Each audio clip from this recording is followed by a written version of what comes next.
Okay. We're doing it. And we are live. Hello, folks. Hope we're going to get into trouble today. I think we will. I'm wearing a tie. Can you believe that? Brian Sommer, you challenged me, and I rose to the challenge. I am amazed. I didn't know your sartorial wardrobe actually still had a tie in it, but okay. Granted, I did loosen it up a little bit, but I feel like I can do that because it is Friday afternoon, and this is the debut of the Enterprise Month in Review featuring Brian Sommer. How you doing, Brian? Doing just fine, actually. I've been getting emails all week long and text messages from relatives down in Texas, and every one of them starts with, "I can't believe it's 107 or 109," and all I want to do is send them one back that goes, "It's 87 here," but I've resisted that. Oh well, yeah. Don't Anyway. don't rub it in too much. You'll be on the tarmac soon enough. The karma gods are Oh. cruel. Mm. So, this show is actually not going to have a whole lot of chit chat in it. That's one of the things you and I decided. So, this is the Enterprise Month in Review. If you enjoy it, we're going to keep doing it. If you don't, we might not. So, your vote counts. But basically, the idea behind the show, I was kind of inspired by a column that Brian used to write for Diginomic about sort of the month in review, and I felt like, you know what, a month in the Enterprise, pretty long time. Let's put our heads up. And so the idea here is we're gonna pick some of the top stories, but we're gonna give you our take on those stories. Hello, Thomas. Welcome. We're going to give you our take on those stories. So the idea is, by the time we get to the end of this, we're gonna poke some satirical fun as usual, but hopefully we'll give folks a sense of what we think we're sort of kind of what people are maybe missing with the top stories. Also, some of the stories that are flying under the radar that we think matter. And then on top of that, we want to give a few takeaways towards the end. And y'all in the discussion, you're part of this, so please feel to present also your views on what you saw this month. And we got the digital couch segment. This is kind of like a talk show format, so we're actually going to have someone on the digital couch. That is Hyoun Park this month because he's responsible for one of the best blog posts of the month. And yep, hey Brent, yep, welcome. Oh, boy. Bro Hammer and Big Tech's back. Yeah, we're riding, dude. Whether we can keep this show on the road during event season remains to be seen. Yeah, so we got Hyoun Park coming in at the half hour mark, and he's going to be talking with us about, I think, a pretty important post that he made around the implications of Zoom's terms of service AI brouhaha, but really what it means for CXOs in terms of this topic in general. So we'll be getting to him in a bit. So Brian has also got some visuals.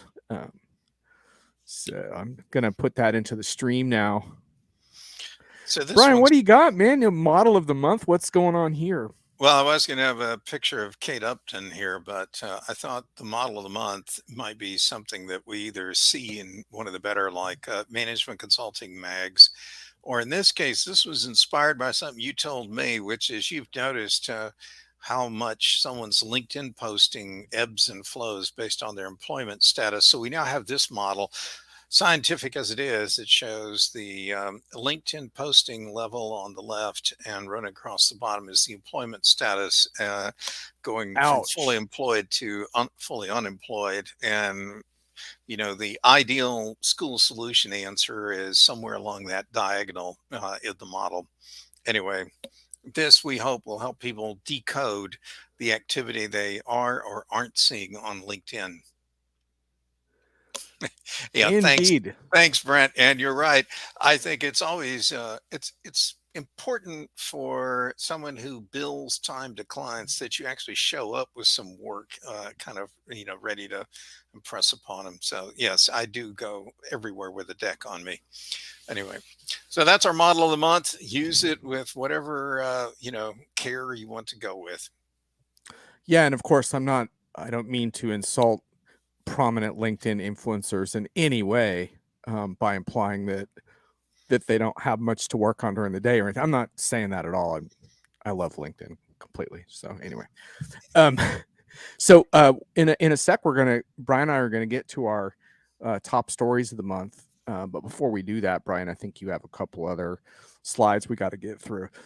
Well, let's just Folks, go. Yeah, folks, we don't have 100 slides. It's just about 10. So, and we're not going to do them all at once. So, no. oh, Thomas wants a 3-dimensional version of the model, Brian. So, Well, or I wanted to dust off the technology trapezoid one more time, because that thing's hmm. really got legs on it. And if Meg Bear is watching, I know she loves the technology trapezoid, which you could only get with what was that? Amazing ERP, I think was the product. But anyway, yeah. Well, maybe we can build you a Summerverse where we can just put on the goggles and go right in there. Okay, so what's up with leadership and gets flair? I haven't even seen this one. Well, John loves the term leadership, and it's misspelled, but I kind of like the German version of it up there, leadership. Letter schliffen. Later.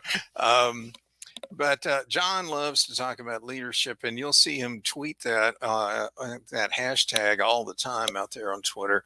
And I thought it was interesting. I found some of John's flare buttons he left behind at a show we were at, and this was one of them. That John's a leadership luminary. Anyway, that's one of them. Oh man, And give me another back. one he left behind's on the next slide. And just the fact that he was proudly a power Oh, woman. I don't know what that's all about, but we'll let well, John can. I love those networking lunches. Yeah, Actually, I have something to say about events coming up in a little bit, but we promised very little chit chat at the top of the show, so I want to get right to it, Brian. So the format now we're gonna move into our top stories of the month. These are basically a different take on the top stories, yeah. and yeah, I guess that might include generative AI, but we're gonna try to do it with a twist. So what you got, Brian? What's your top story? So I thought this was interesting. It's a short article from Chief Executive Magazine, and it had this soundbite in there that I pulled out. I thought it was important. It basically says that tort law, is really built around knowing what a responsible person would do. I remember this in all the law classes I took. There's a thing called the reasonable and prudent man rule.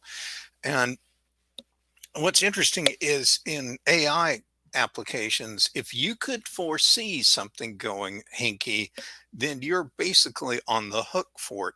So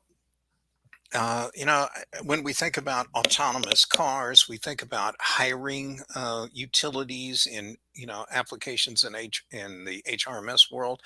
If you think a tool could exhibit bias, then you are on the hook for it. So just remember, folks, when you embrace AI, you've got to think about this liability issue, and it's all tied to the concept of foreseeability. I thought this was a simple enough article to kind of plow through. You don't need to be legally eagle to get it, but I thought this was important to note.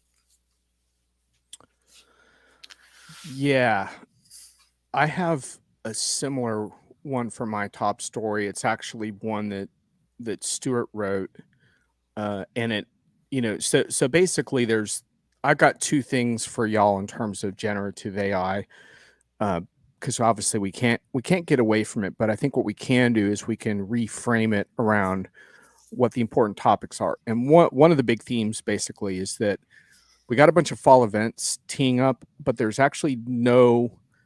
Hey, Tracy, what's going on? There's actually no major functionality shipping from most enterprise vendors on generative AI till the end of the year. So in one of my posts, I said, like, what are we going to talk about all fall? Like generative AI, cream puffs, and parachutes and golden parachutes. I don't know. So basically, I want to have an interesting fall. So I want to ask good questions. And one of them that came from one of Stuart's posts was the retail use cases around generative AI. So one of the interesting things I think we should be pressing on and pressing vendors on is narrowing into retail scenarios. And so in this case, Stuart wrote a post called "Can Generative AI Help Walmart to Be Who It Wants to Be?" He's been analyzing Walmart for a long time. Anyway, when you dig into the use cases, you can get a little better feeling of what companies have in store, and a lot of it comes into things like, in Walmart's case, things like okay, they're taking large language models from their partners, but they're applying that to their unique data assets. And they think that can have big implications for things like customer loyalty. But, as I pointed out later in the article, I think some of the stuff Walmart's doing around omni-channel stuff, around order online, pick up at store, things like that, are actually, in my mind, a little more interesting than than the generative AI stuff they have ready at the moment. But I think looking at the industry variables of this is a really interesting point. So, Brian, what do you think of that? I think the whole large language model stuff and the training is a whole other can of worms. I actually Yep. put language in not only in the front of a book that I just did, but also in some speaking engagement contracts that basically state you can't use any portion of this content to train anything from a machine learning, large language model, AI, whatever kind of perspective. And if you do, you will face serious economic damages as a result. And I actually put that language in there. Now, I don't know if anybody will read that before their program just goes through and grabs it, but I got them if I find out it's ever been used that way. But anyway, enough on that. Yeah. So real quick too, I just wanted to mention this. I think this is kind of interesting. So I probably get 20 pitches around AI stuff a day in my inbox. By the way, we're gonna get to the worst PR pitches of the month later in the show. Yeah. Uh, I get about 20 of those a day. And so what I decided to do, in the spirit of the fall season, of trying to dig deeper into this stuff, and we're going to get deeper into the training model stuff with Hyoun, so I'm not going to get into that too much now. But what I decided to do was to come back and basically do a AI challenge to everyone in my inbox, saying, if you can give me one or two paragraphs of something interesting on the topics that I want to know about, then maybe we'll do an interview. But let's start by giving me one or two good paragraphs. And basically what I was pushing on are things like managing risk, problems of customer data pricing, black box explainability, technical limitations of LLM, difficulties using third-party LLMs and customizing them with customer training data, implications for pricing, use case pros and cons, and a little bit more. I won't read it all to you now. So far, I've received 2 emails back with fairly tepid responses.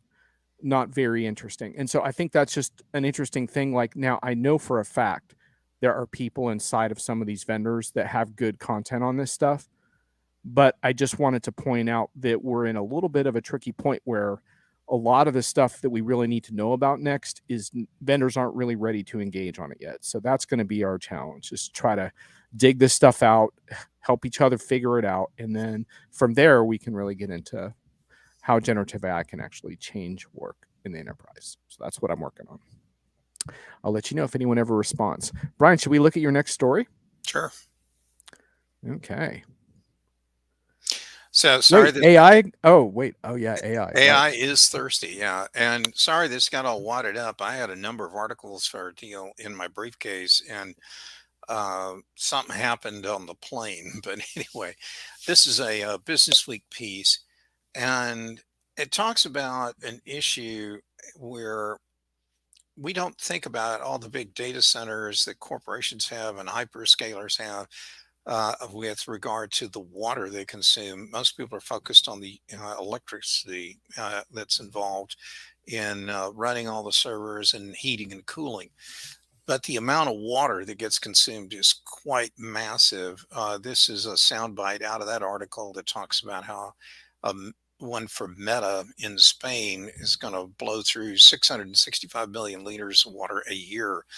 And it's a resource in a lot of parts of the world that just isn't readily available. If you will, you could it's great to put a solar farm up in a desert to power one of these centers, but where do you get the water to help out with all the cooling is a real issue. By the way, folks, the just the electricity involved in heating and cooling these centers has gone from sub 1% of total global emissions annually to almost 3.9% in just 5 years of total carbon emissions. That's pretty impressive growth. And what's fueling it is a lot of behavior in the way companies store data, never get rid of it, never, they constantly keep archiving it and putting copies of it up on disk drives that constantly require power and cooling. And then when you add all the training data that companies are pulling together, collecting and building like large language models and stuff with, it's the amount of data that's going into these things is growing so rapidly that one analyst described data as a unfortunate byproduct of the digital generation. So anyway, John. Thank you. Okay, I'm going to remove the slides for a sec, but you may see them again because Brian has a few more. So, what I want to do before we bring Hyoun on is I want to talk a little bit about some of the underrated stories, and then Brian and I are also going to give you our most hated buzzword of the month. So, I think the underrated stories part is pretty important because that's about helping everyone to think about what the narratives they should be watching are, as opposed to just being spoon fed the narratives by whatever PR circus is going on. So, love to ask all of you in the chat what stories you're tracking. What do you care about that maybe isn't getting as much attention as you think? Brian, I'm going to start this one off, and this is actually tying into your work. But since you said you weren't going to do it, I'm going to do it. This is my ESG has teeth article, which I'm actually pasting into the chat. And basically, the concept behind the article is pretty simple. Brian's recent book on ESG it prompted me to rethink a little bit of my assumptions around it. And the argument is basically that historically, IT spending has largely been dictated not by the sexy new thing, but by regulatory requirements. And my thesis is that ESG increasingly qualifies for that, particularly companies that are doing business internationally, Europe in particular. The US, I will concede, is a little bit unpredictable in terms of exactly what regulations are going to fall when. But in general, it seems to be a tidal wave of regulations. When talking with SAP recently, they told me they're tracking 600 different regulatory nuances in their software right now. So that gives you some sense of like that. But I think the other really interesting thing about it was, Brian, the sort of the emergence of what you might call next gen ESG vendors, which includes some of the incumbent vendors we've all heard about, but also some interesting startups, basically thinking a lot about this notion that let's move beyond static reports into much more granular ways of tracking this stuff that help companies make better decisions on a even on an hourly basis in terms of things like energy allocation and stuff like that. Grappling with things like forever chemicals that had never been grappled with before. Anyway, I think it's an interesting, important topic. I'm not necessarily going to say that I know exactly when the hammer is going to fall and how important it is, but I think it's something that a lot of vendors and customers are overlooking a little bit. Well, I can't disagree with what you have there. I just did a whole book on it, like you said. So that would be pretty bad if I did. I actually did a call this morning with a company that has a whole bunch of technologies that can reconstitute, break down, repurpose any number of different kind of plastics and other petrochemical based products. And it made me really glad that I was a chemistry major for quite a while in college. And I was one of those Sheldon Cooper guys in high school. I'd taken every science class my little poor school district in the middle of nowhere, Texas, had to offer by the time I'd maybe finished ninth grade. And so I had the whole run of everything science related back then. But I was kind of hanging on by the fingernails through that conversation. It was quite fascinating to hear it. Uh, One other call I did this week was with a company that really was beating on the point about this ESG stuff is actually a giant risk management problem. And they were talking about why shareholders in particular are demanding companies be much more forthright in explaining what their risk and liabilities are related to everything, forever chemicals, pollutants, carbon emissions, what have you. Because if it turns out later on that in your filings that the SEC looks like is going to start requiring later this year, that you didn't fully disclose what was going on, or you you greenwashed things, whatever, and then a big shareholder suit gets filed against the company, that's going to cause some people to lose their jobs. So this thing about there's a risk that has to be managed because a company could lose a huge amount of its equity valuation because it failed or misled investors as to what its real environmental, social, and governance status is all about. So this stuff is definitely big. By the way, I got a call yesterday from a woman who was at a AI CPA event in Chicago, and she was talking about how a big four person came out and was talking about ESG. And the first words out of the woman's mouth were, "This isn't about politics." And she went right into the stuff about the risk management and the like.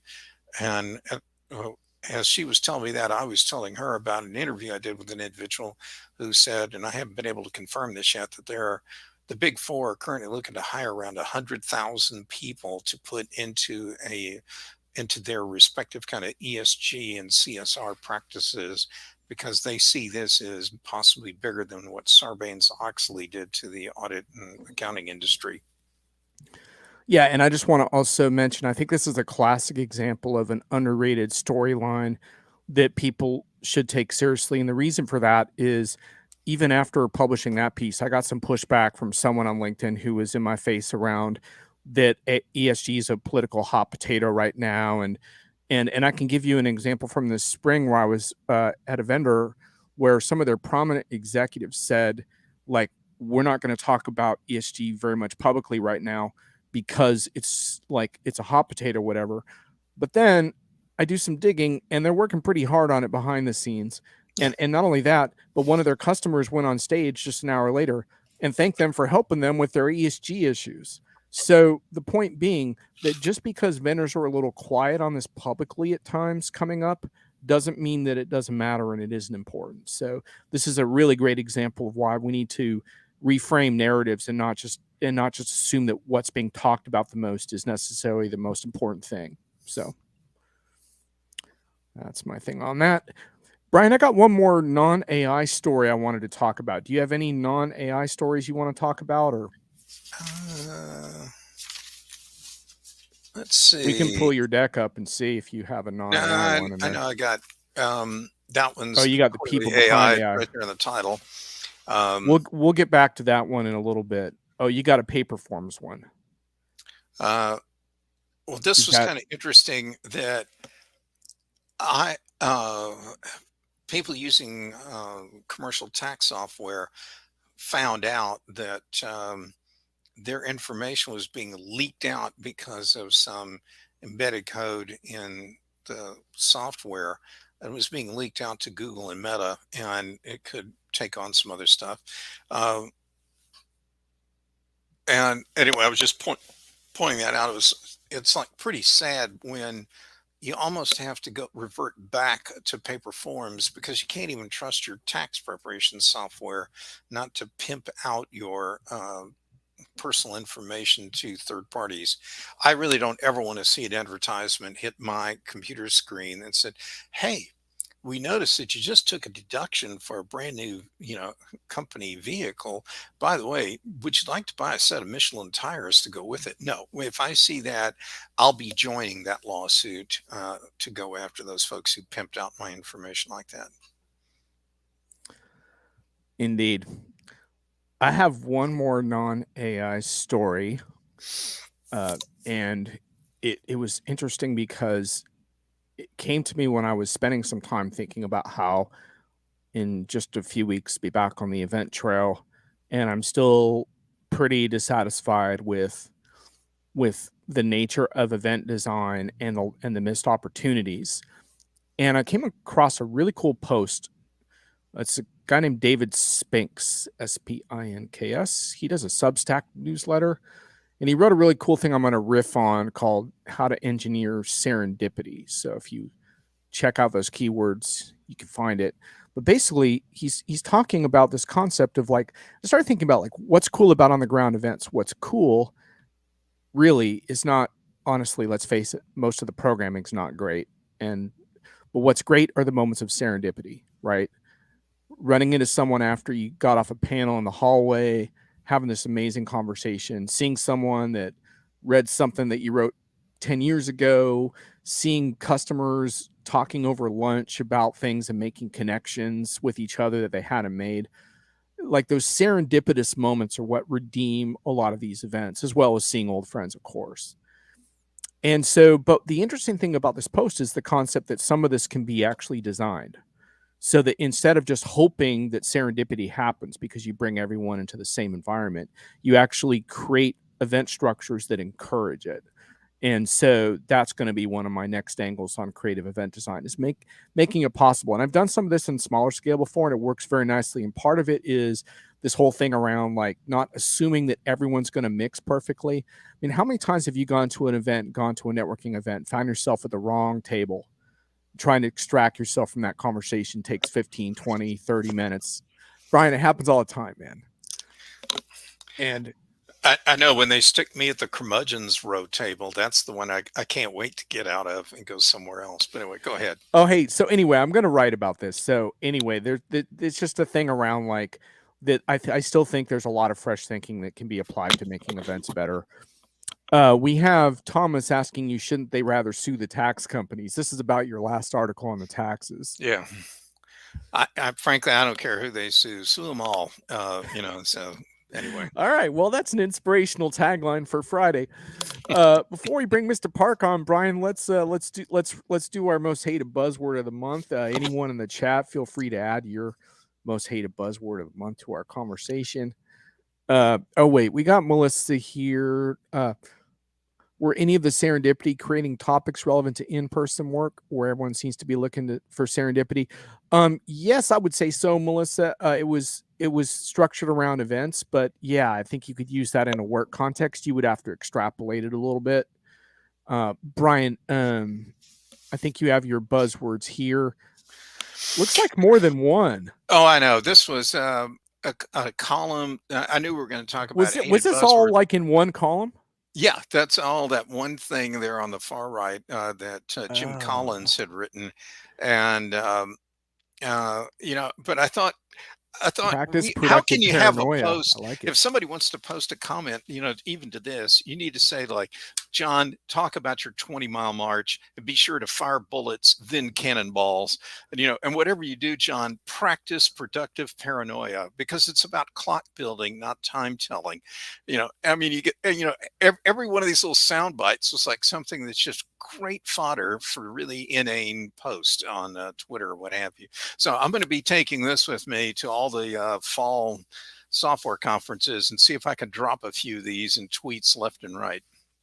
Well, I'm going to get to work on building my flywheel right away because I haven't done that, man. And I'm thinking that's kind of how I screwed this whole thing up. I'm going to also steal one from Melissa real quick. And Mr. Hyoun Park, if you're watching, I'm going to ask you what your most hated buzzword is as soon as you come on. So just fair warning.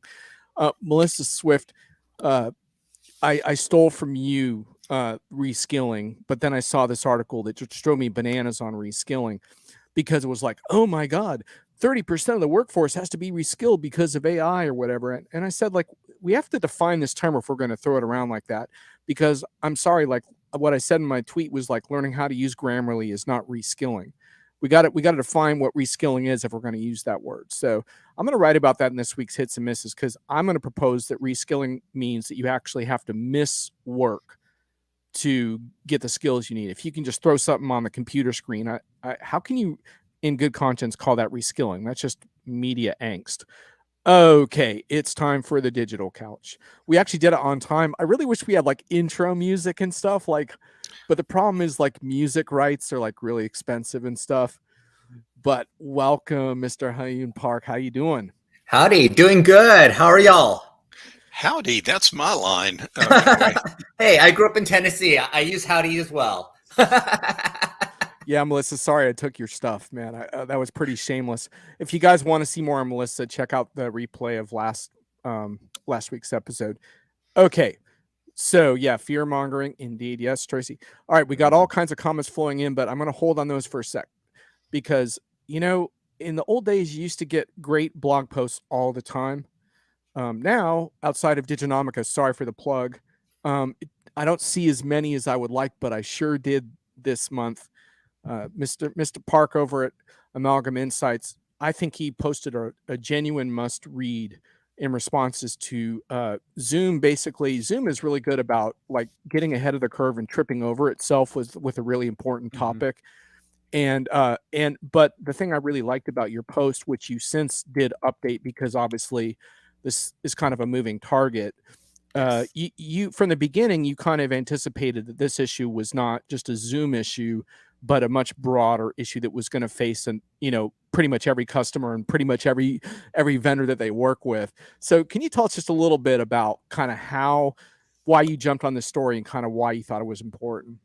Sure. So just in case you don't read the Zoom service agreement on a daily basis and keep track of this, um, the deal here is that Zoom, like every other company out there, has been trying to figure out how to include AI and machine learning into its services. So back in March, they added this whole bunch of language into their service agreement in Section 10, talking about all the ways that they own the data associated with your services. So they had this section around saying, whatever you're using from a data perspective, whatever you say, whatever you type in is data that we have to use to produce the service. And then we're also creating all this additional data associated with the actual video conferencing itself. And then they added this additional bit saying basically that they would be able to license anything that you put into Zoom and use that going forward for a laundry list of things. So this language got a lot of attention, I would say last month when people finally started digging into this. And the further they got into it, the more they realized, wow, we are giving away a lot of stuff. And the biggest issue here was around basically Zoom claiming they had a commercial license to be able to reuse basically for any imaginable purpose, which you can imagine did not go over so well with all of these large companies who have obviously been having discussions within Zoom, including a lot of internal conversations, probably sharing internal documents, probably sharing trade secrets, probably sharing all sorts of research and development discussions because they thought they were doing it in a trusted channel through an enterprise contract where they're probably spending $1 million with Zoom. So to put this language in, suddenly saying, oh, by the way, anything that you've shared regarding your documents or regarding anything in chat is now something we can use commercially for anything from marketing to AI to machine learning. And by the way, also your face, also your voice for everybody who's ever used Zoom. So this went public, and obviously Eric Yuan had to go public and basically say, their CEO, and say, oh yeah, by the way, we're not going to use your data to train machine learning models.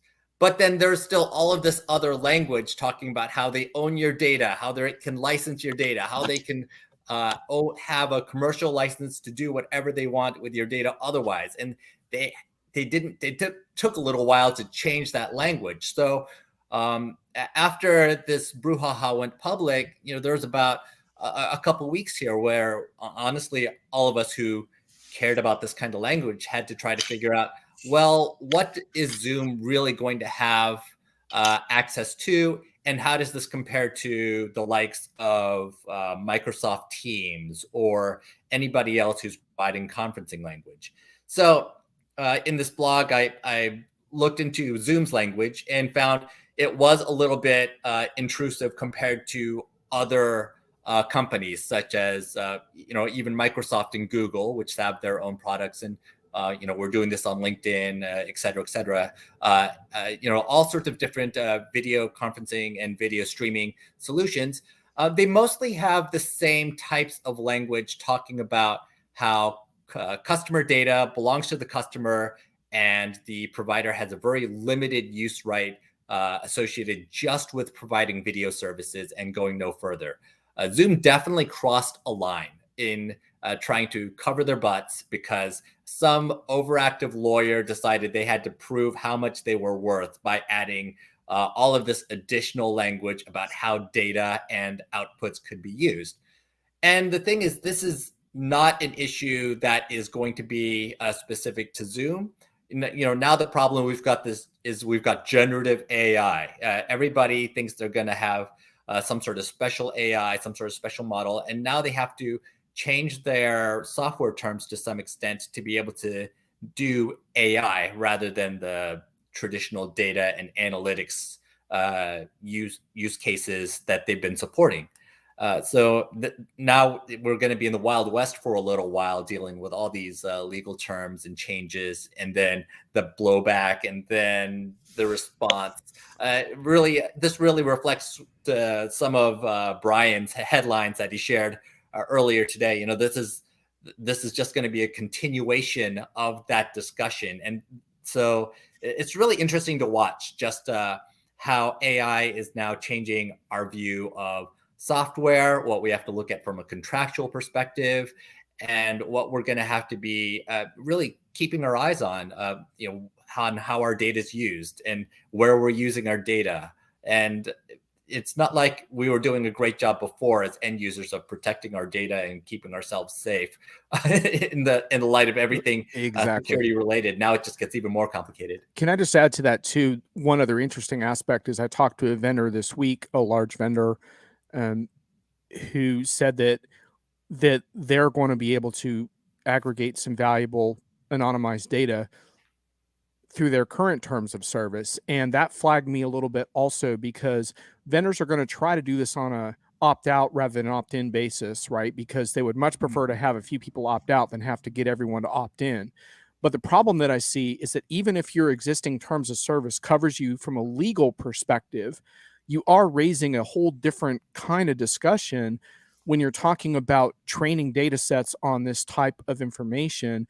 And even if you're legally able to do it, I can't see how vendors can properly go about this without having really close communication with customers around, yeah, this is what you've now opted into, and this is how it's going to be used, and this is how it's going to protect you if we use your data, without sort of taking your IP and running with it, essentially. Yeah, and there's this whole question about whether this is even allowed at this point. There are all sorts of lawsuits going out right now about people whose work has been used to feed these AI models in the first place. Like Sarah Silverman is part of a lawsuit where OpenAI and Meta are involved, basically saying her book was used to train the model and she did not give permission to do so. And so that's going through the courts as well. Funny how Meta, Facebook keeps showing up over and over again for this stuff. I know, big shock.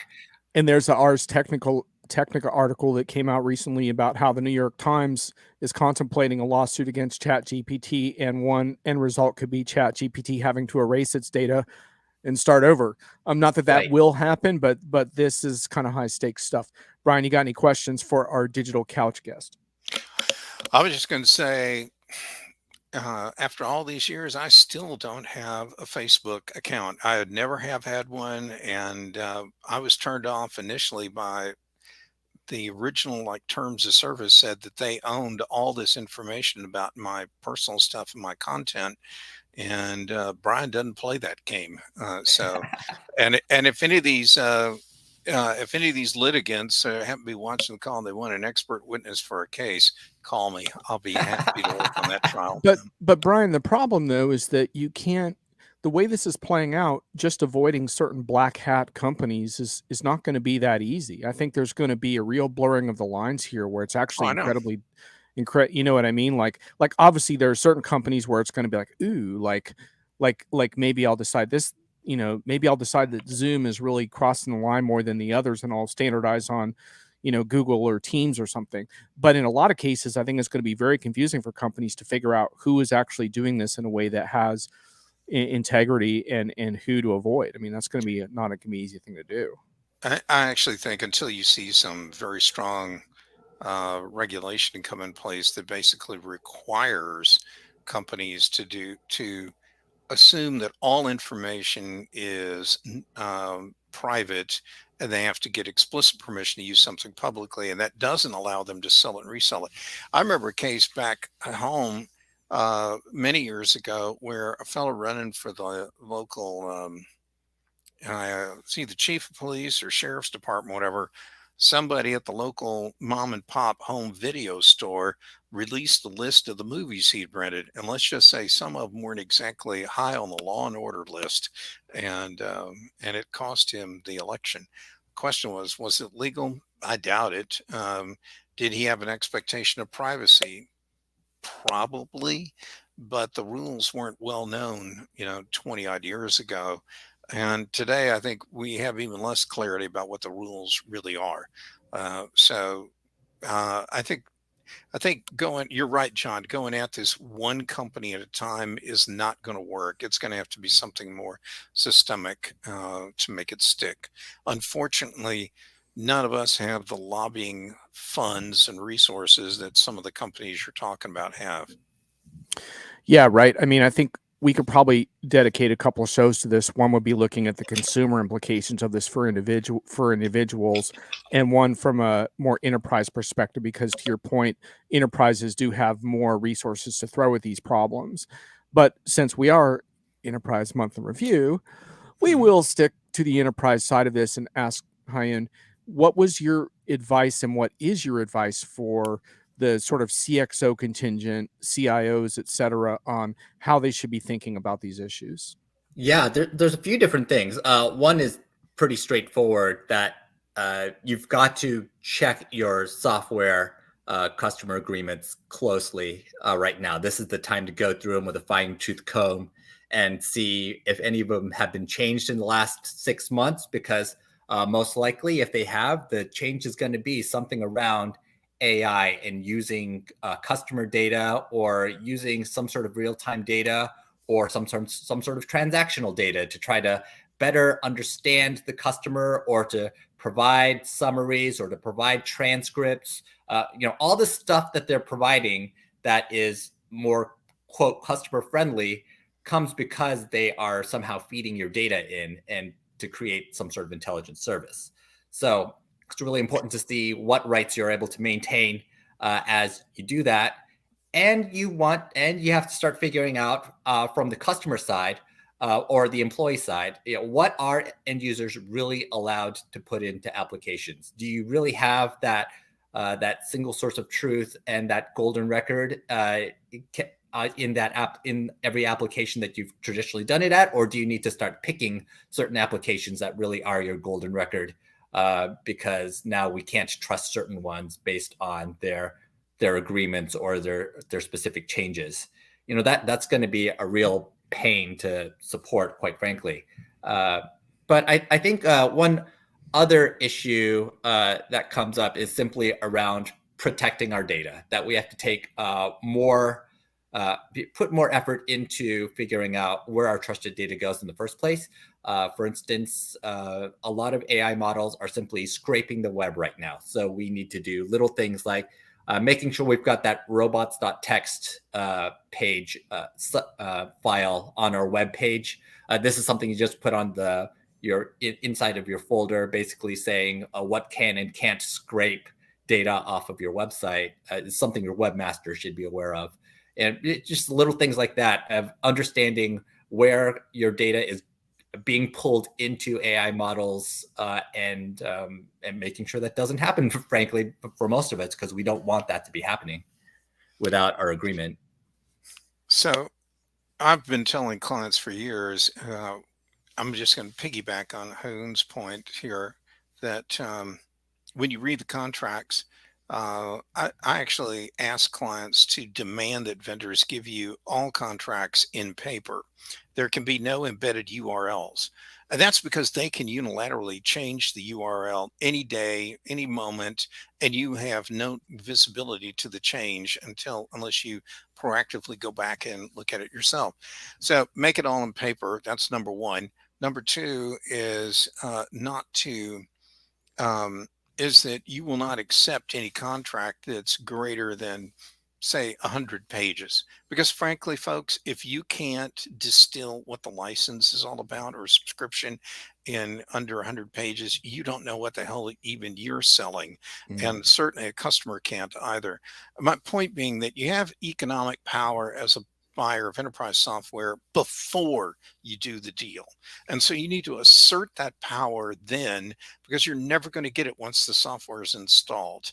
And you've got to also put penalties in there if they try to slip things through. And that also goes to, and they can never give you a click through contract, which allows them to just apply new terms and conditions just because some user somewhere in your company hit I agree on some click through screen Mhm. and commits the company to a whole new set of terms and conditions that no one in procurement, legal, or anyone else had ever looked at.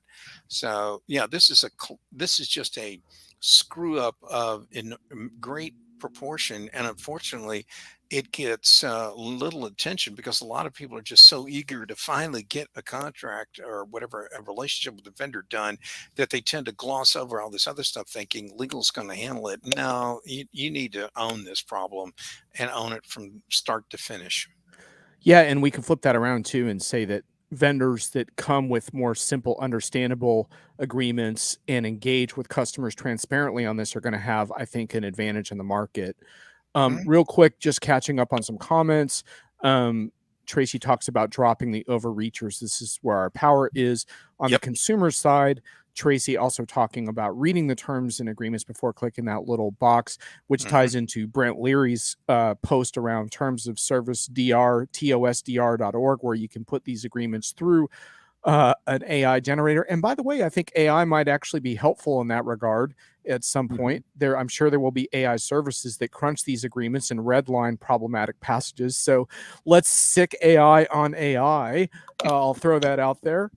And Melissa says, fascinating point on the dark side of customer centricity. Need to renegotiate boundaries. Yeah, Hyoun, it I think sounded one of like the you were nodding around this sick AI on AI. That's an interesting one, huh? yeah, I think one of the so generative AI, I think it's a little bit overrated in terms of creating content overall. I think it does kind of a mediocre job overall, but I think it's really great at summarizing Yep. information. My brother Leonard actually works in legal tech. He is creating products based on summarizing copyrights, patents, lawsuits, things like that, and because they're at massive scale, and it's tens of thousands of pages to look through a big corpus. So how do you summarize all that stuff?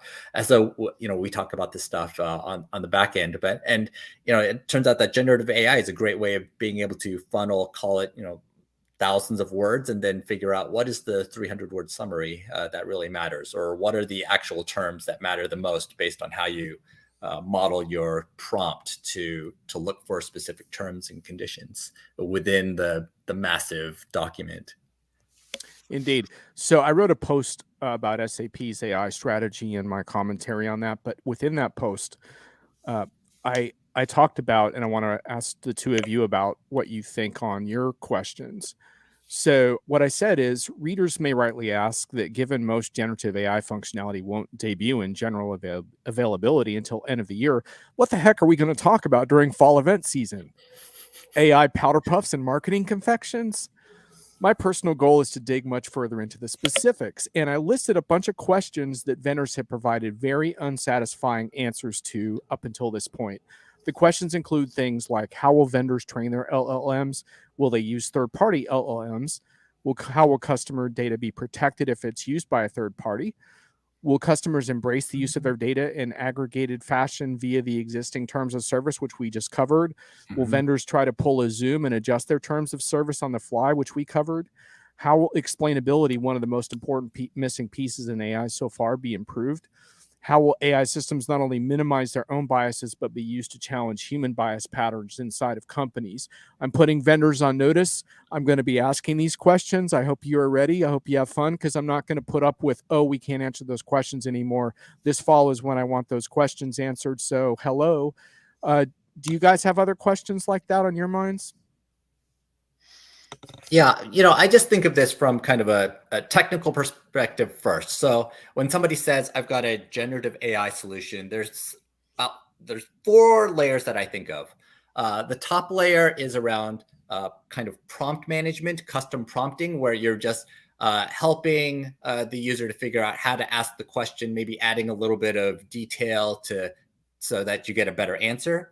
The second layer is about what's called a retrieval augmented generation, which is a fancy way of saying I'm going to look at some other selection of data, probably the applications database, as context for asking the question, and maybe go through a process where that data gets masked before going to the LLM, so you don't give away customer data or user data or whatever trade secrets might come into play.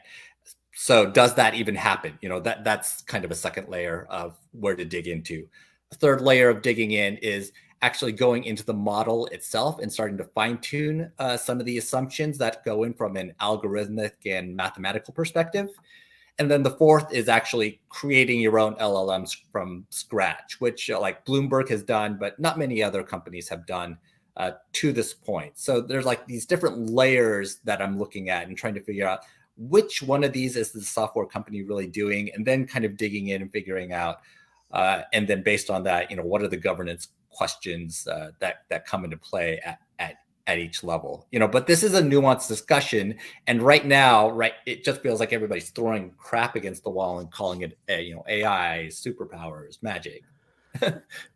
Brian, I know you don't like to reveal all the questions you're going to sucker punch executives with.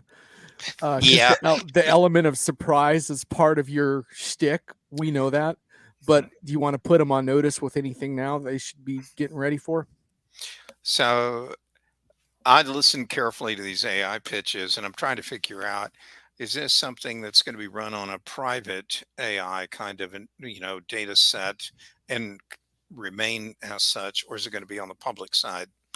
And is that distinction clear to the people that are going to be using it? That's right off the bat, that's one of the first things is. And then second is, in the private ones, what does the vendor actually get to own and control? Do they take advantage of some of the learnings, even though the data is supposed to remain private? They may still be able to pick up some stuff. So I'm looking at how good are these boundaries from public to private, and mostly from private back to the vendor. I want to know how clean all those delineations are. And there's rarely been, so far, I haven't really seen much of any kind of discussion going on in vendor events. And that second thing is, when you get past, what no one seems to want to talk about is, there was this old adage that if you used a few great programmers, you could build some great product in record short amount of time. But the closer you get to using large numbers of very average kind of programmers, then you end up creating a very below average product in a very long period of time. And I think what happens is there's not enough discussion about what happens to the pollution of the database when you start pulling in all this randomness. We had a great case study for this years ago when Microsoft had was it Bob? It was an AI utility, and people started feeding it all kinds of racist data sets, and then started. Are you talking about yeah. Tay? You talking about good old Tay that lasted like 24 hours? Yeah. Tay. I don't think it made it through a full day. Right. And so we're not hearing much discussion about the pollution problem and what that does to degrade the quality of the stuff that comes out. And the more you steer solutions to the public side, I think the more apt you are to see a lot more of that kind of problem. And I don't think we're having enough discussion on that. Anyway. I'll save the rest for I know you're not going to store. I know you're not going to give away all your good stuff because you got to save that last gotcha. I know that. Hyoun, we'll give you the last word on this topic. Anything we didn't touch on that is important? One of the things that I still think is a fundamental problem right now is that the data people don't talk to the math people or the developers, basically. One of the big recent issues that has come up is that there's a data set called Books3, which is one of the fundamental databases that has been used to train a bunch of these open source models. And they found out this books 3 consists of basically 200,000 copyrighted books. Just there's no open source anything about it. They just ripped out famous books from whatever Stephen King and J.K. Rowling. It's like all these famous authors, and they used that to feed the model because the people feeding the model were just thinking put in as much data as possible and make that model accurate. And if they had talked to anybody in data governance for even a second, they would have known this is probably not a good idea. You should probably talk to somebody first. So that fundamental misalignment is still very common. I think a lot of businesses, not even just on the software side, but even just on the standard enterprise side, working on AI going forward, have the potential to get bitten by this if they don't have the data and the data science people working together. Well, and the fascinating thing from a risk management perspective is that once garbage goes in, or in this case, protected IP goes in, it's not nearly as simple to pull that back out, as it would be if it were a traditional database where you could just delete a record. Right. So that really complicates the risk management aspects of that considerably. What's your most hated buzzword of the month, Mr. Park? What buzzword's driving you crazy? It's the same one that I've always got, which is digital transformation. I never know what it means. I'm supposed to be an IT expert. I hear that phrase and I never, ever, ever understand what it's referring to. So if you ever met, you don't know what it means, you're not alone. Have you ever met anyone? Have you ever met anyone or found a company that is transformed in some way that makes you say, "Oh my God, you transformed"? Well, I think Domino's actually did it, but ironically they don't tend to call it digital transformation. They call it modernizing and becoming a better company. While digital transformation, when somebody actually says it, usually means we changed our database, or we brought in a data lake, or something. The funny thing is, I picked up a Domino's pizza about a week ago from local Domino's, first time in a while. I don't feel like the people there that night felt transformed in any way. Didn't have that vibe. But yeah, no, that it is a good point though, because they definitely, their digital interface is a lot better. So if you want to call that transformation, I guess you could. Sure, why not? Yeah, absolutely. Cool. Well, thanks for joining us today on the Digital Couch segment. You lived up to the billing. Much appreciated. Thanks for the great post. Oh, my pleasure. Good job. Oh, and by the way, you for readers, you should also check out the other essential post where you described generative AI as, what was it? Was mediocre the word? Instant mediocrity. Instant That's mediocrity. what it gives you. Instant mediocrity. Which I think is a really important phrase, which you did not mean as an insult, which was the most interesting part about it. Which was you were basically saying that there's actually some use cases for instant mediocrity. So I encourage people to check out the post and see what Mr. Park meant by that. Look forward to seeing you on the road this fall, sir. Catch you soon. All right. See you soon. Later. Take care. All right. I wish we had the Digital Couch outro music and a live house band, but sorry, folks. The show is a work in progress, but you can imagine maybe in the future we would have that. Brian, not bad, huh? That's good. He brought some good content. No, and actually, that comment on mediocrity has been rattling through my head here for the last couple seconds, because I remember getting furious with a customer service person one time, and I told them that my clients demand nothing short of perfection from me. The least I expected of you was mediocrity, and you failed to even rise to that standard of excellence. Ouch. And my wife was standing there when I said that, and she goes, you just made that poor guy feel like he's about 1 inch tall. And I go, yeah, but maybe he'll fix his attitude and become a better person for it. But anyway, so what do we want to do, John, at this juncture? Well, I want to quickly go through our most hated PR pitches of the month and then do a wrap. So, all right. If anyone has any final comments on what you picked up on from the month that we did not cover, could you please post your comments now?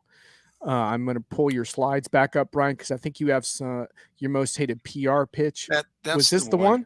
Yeah, and it's a real company, and I debated whether I wanted to block them out or not. But this actually,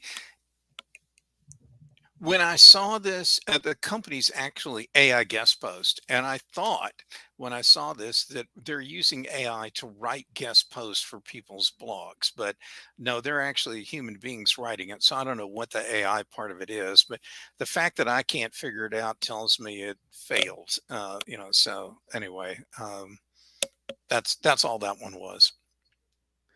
Yeah, I had so many ridiculous ones this month that it's hard for me to pick just one. But I went with the subject header: how the metaverse creates creatives empower the modern mood board. The Say that modern again mood quicker. board.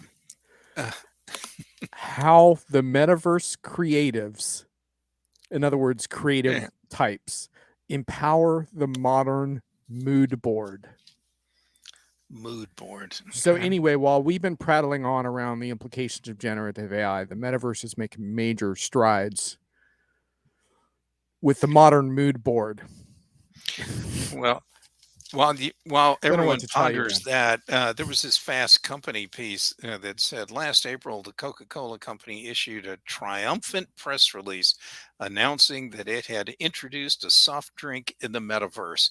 That's the first sentence of this article. I couldn't read the rest of it from that point forward, but but it just tells me that when we need a soft drink in the metaverse, something's gone really wrong with the people on this planet. One of my favorites from the whole summer was the startup doing generative AI for mushrooms. And one of the golden rules around generative AI is the more dangerous your outlier use cases are, or any form of AI really, the more scared you should be about that AI. So, for example, that's why autonomous driving has been so difficult, because the outlier cases are really dangerous. And Mhm. I was like, some mushrooms are pretty dangerous, right? Like you kind of want 100% accuracy with mushrooms. Anyway, they're like, yeah, we know, but we're working on it. I'm like, I wish you luck with that. Which ties back to the very beginning deal where we talked about the foreseeability of harm from like an AI application is a tort problem coming at you. Thomas, regardless of the subject line, who needs a metaverse pitch these days? Hey, Thomas, does that mean that I won the Web 3.0 debate from just a few months ago? Because I felt like I won it at the time, but I mean, I don't want to make a victory lap, but I felt like maybe I can take a victory lap on that. Anyhow, sorry, Accenture, but you have to throw out the Web Me slide deck. Better Well, luck next time. Thomas can collect that award in his second city kind of Oh, world. indeed. All That's right, where yeah, he'll find let's. it. Is there an award show going on in the metaverse right now that I'm missing? Could be. All right, Brian. So, hey everyone, thanks for joining us for our first Enterprise Month in Review. I hope you enjoyed the format because we're probably going to try it again. Oh, he says I won. Awesome. Thanks, man. I have to see if my opponent will concede defeat yet or not. But he seemed to, at the time, he wasn't ready to concede defeat. He said the revolution's still coming, so we'll find out.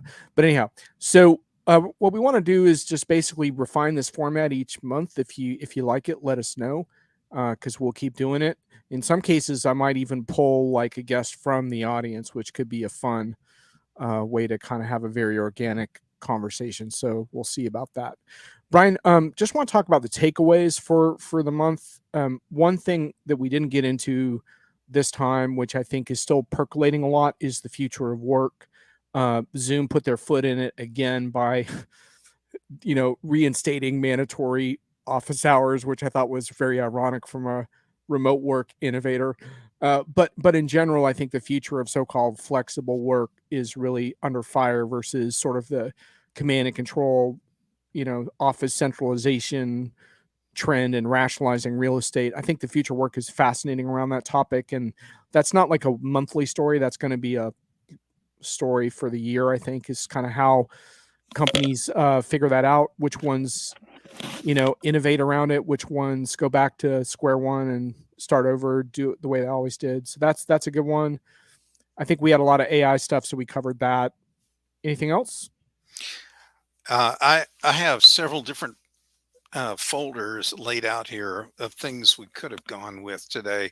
I'm sure we'll pick them up on subsequent deals, but I actually had stuff on some of the supply chain kind of challenges, which we didn't, get anywhere Yep. close to that.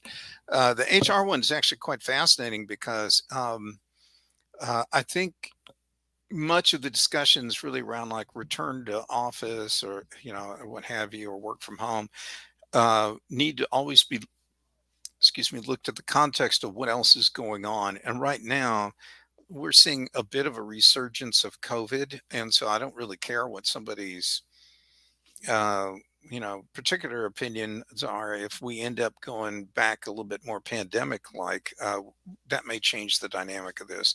Just an example, though. And, um, there are issues about even how we're going to repurpose office space. And, so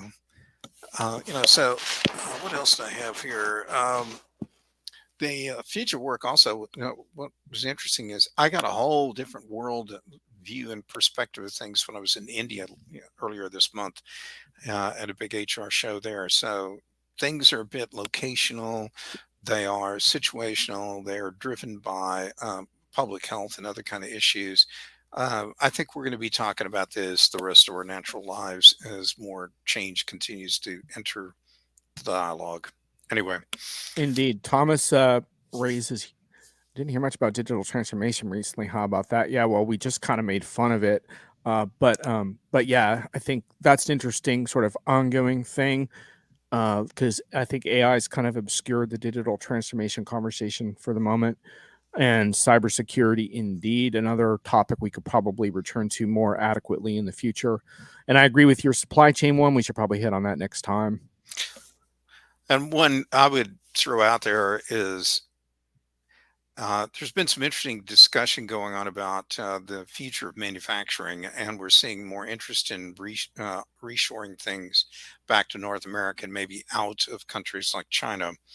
And as a result, the question comes up, how well prepared are, for example, US companies in being able to reestablish this stuff? Do we have the jobs, the skills, the people? Do we even know how we want to configure these plants? And it even ties into how digitally transformed Factory of the Future like will these new facilities be? There's a lot of digging on that'll have to happen on that, but it's going to be an interesting chase. Mohammed says, a terrific episode. Timely topics in the future work versus traditional command and control management style will remain unresolved until the next generation of leaders gain more foothold in the C suite.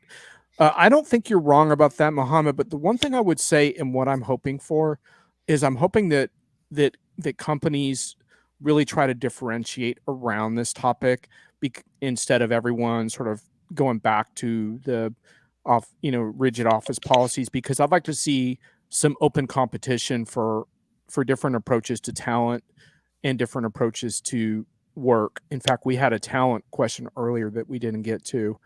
But that, to me, that you're right. I don't think there's going to be like any revolution in flexible work, but I think some companies are going to advance that topic, and I would love to kind of see the competition. If I think it's a better way, then let's see some companies prove that out with a more flexible style versus the more command and control. So let's duke it out in the marketplace for now.